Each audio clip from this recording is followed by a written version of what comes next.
Good morning, my name is Nehal and my student ID number is 2405747. Today we're going to discuss the legal advice given to Suleiman Sales of Good Act 1979.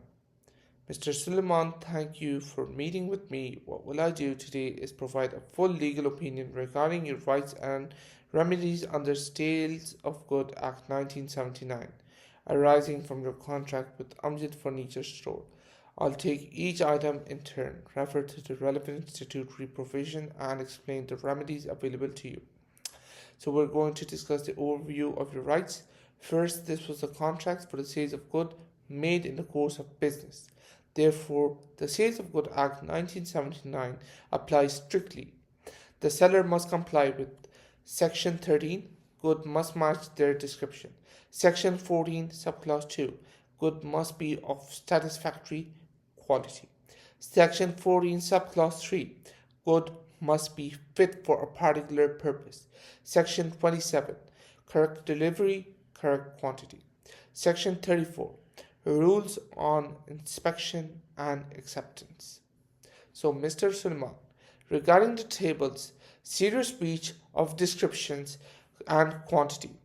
Let me start with the table. You ordered 25 extra large rear marble table. Instead, you received 1 correct table, 10 medium marble tables, and 9 wooden tables. This is a clear breach of the Act under Section 13. Goods must match their descriptions. In the case of Acros versus Ronanson 1933, even a small mismatch allowed the buyer to reject the good. Here, the mismatch is major, wrong size, wrong material, and wrong model. Under Section 30, wrong quantity. If the quantity delivered is more or less than agreed, the buyer may reject the whole delivery. This was affirmed in cases like Shifton Anderson versus Welly Brooks. So your legal position, Mr. Salman, in my professional opinion, you have an unquestionable right to reject all the table, including the single correct one, because the delivery was fundamentally non-compliant. You then purchased 100 velvet chairs, discounted at X display. You're told the only issue would be minor wear and tear. However, the chair you inspected had grease marks and scuffs. Under Section 14, subclause 2, even discounted goods must meet the standard that a reasonable person would expect. Only defects disclosed at the time of sales are excused. The courts have been crystal and clear about this according to the following cases like Rogers versus Parrish 1987. Minor defects justify rejection. Bernstein versus Pamson Motors 1987, which states early acceptance of defects allow rejection. Grease marks and scuffs go beyond what was disclosed. They are hidden defects. So, legal position on this, you are fully entitled to reject all 100 chairs or demand replacement or repair. Now let us consider the sofa. You clearly asked whether the leather could irritate people with skin sensitivity. You relied on the salesperson's reassurance that there would be no issue.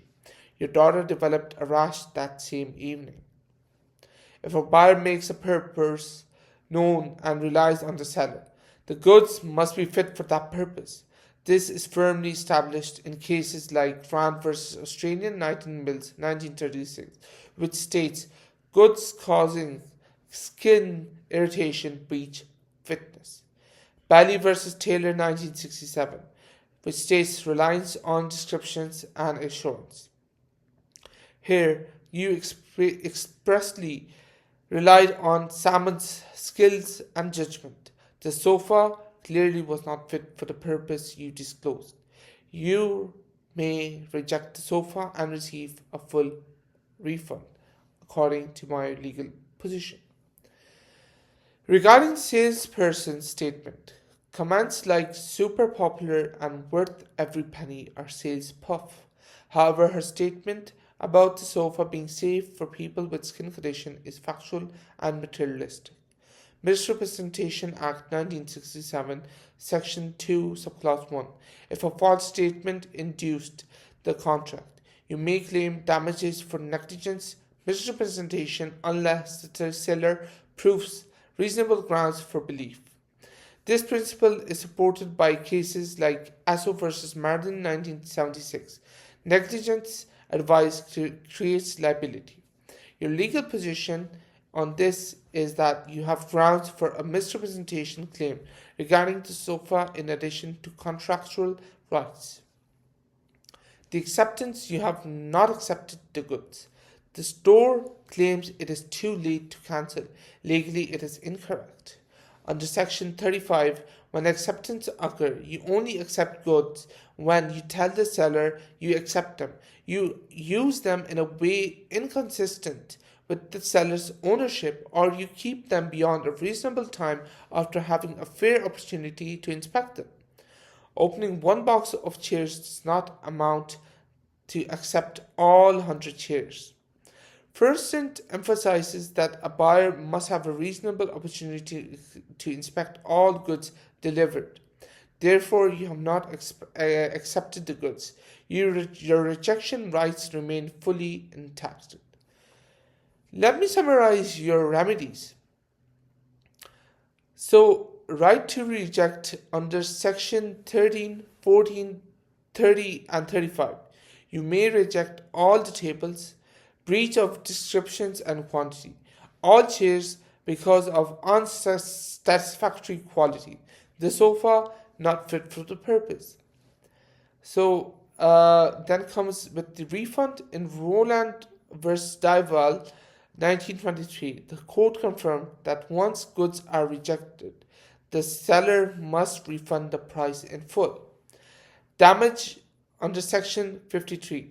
You may claim compensation for delay and renovation, cost of alternative furniture, any loss suffered due to unusable goods under the long established rule in Hadley versus Baxter 1854. Foreseeable losses are recoverable. Now comes with the rejection future deliveries. Under Section 31, Subclause 2, if one installment is defective, the buyer may reject the whole contract. This is supported by cases like Maple Flock versus Universal Furniture 1934. Therefore, you may reject any remaining tables yet to be delivered.